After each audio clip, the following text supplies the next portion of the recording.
dans le rapport sexuel, ne fais jamais, même si c'est ta femme et qui a l'alliance sur vous, ne fais jamais les rapports avec une femme qui saigne.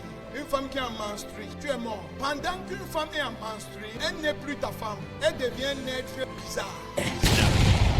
L'autre jour où tu fais l'erreur d'avoir les rapports avec une femme en menstrue, toute la bénédiction que tu avais perdue, tout ce qu'elle t'a donné, elle reprend. Et tu es revêtu d'un vêtement de malchance et de rejet immédiatement. Tu es surpris que les gens qui t'aimaient commencent à te tourner le dos. Les choses qui marchaient commencent à se fermer. Les promesses qu'on t'a faites, on commence à te tourner en rond. Même tes propres affaires commencent à tomber. Et tu ne comprends pas ce qui ne va pas. Écoutez-moi. Les menstrues, c'est comme le sang, mais ce n'est pas le sang. Dans le sang d'un homme ou d'une femme, nous avons deux éléments essentiels. Le fer et des plaquettes d'hémoglobine. Et le sang se coagule. Et ce sang peut se coaguler. Mais dans les menstrues, il n'y a pas de fer, il n'y a pas d'hémoglobine. Et c'est constitué à 80% d'eau.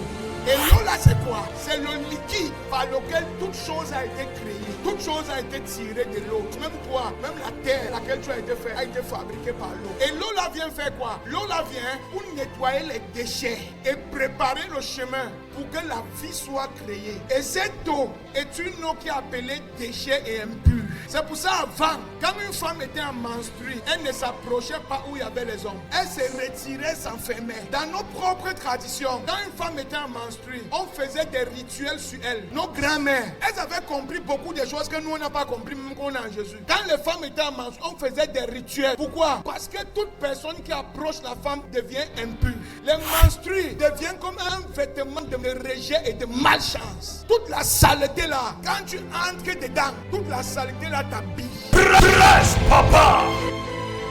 Toute la saleté là te revêt. Et tu es fini, surtout financièrement.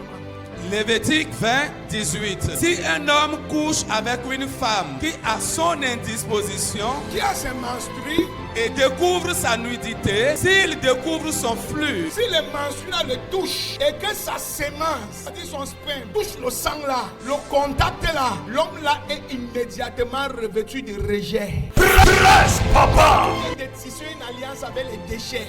et qu'elle découvre le flux de son sang, Et que son sperme touche ce sang, ils seront tous deux retranchés du milieu de leur peuple. on va les chasser du milieu du peuple. Parce que les deux immédiatement deviennent impurs. Ils ne peuvent plus rester où il y a les hommes. Ils ne peuvent plus avoir la faveur. Ils ne peuvent plus avoir les opportunités. Ils ne peuvent plus avoir les marchés. Ils ne peuvent plus avoir les nominations. Rien ne peut plus marcher.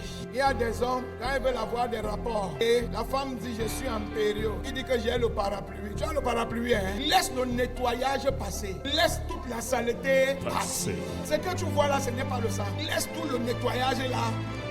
Maintenant, après le sang, il y a ce qu'on appelle une période de fécondité et d'ovulation. C'est la période que l'homme doit féconder sa femme. C'est le moment où quand tu fécondes, l'énergie est normale pour passer.